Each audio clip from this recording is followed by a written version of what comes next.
मन्त्रं नो यन्त्रं तदपि च न जाने स्तुतिमहो न चावानं ध्यानं तदपि च न जाने स्तुतिकथाः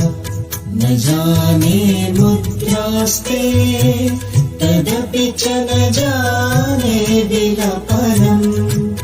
परं जाने माता त्वदनुसरणं केशहरणं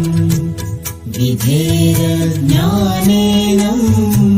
द्रविणविरहेणालसतया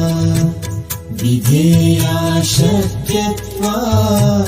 तव चरणयो याचुतिरभूत्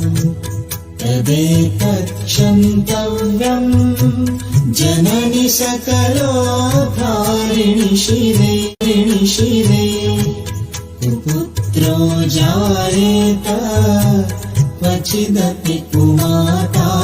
न भवति पृथिव्यां पुत्रास्ते जननि बहवः सन्ति सरलाः परं तेषां मध्ये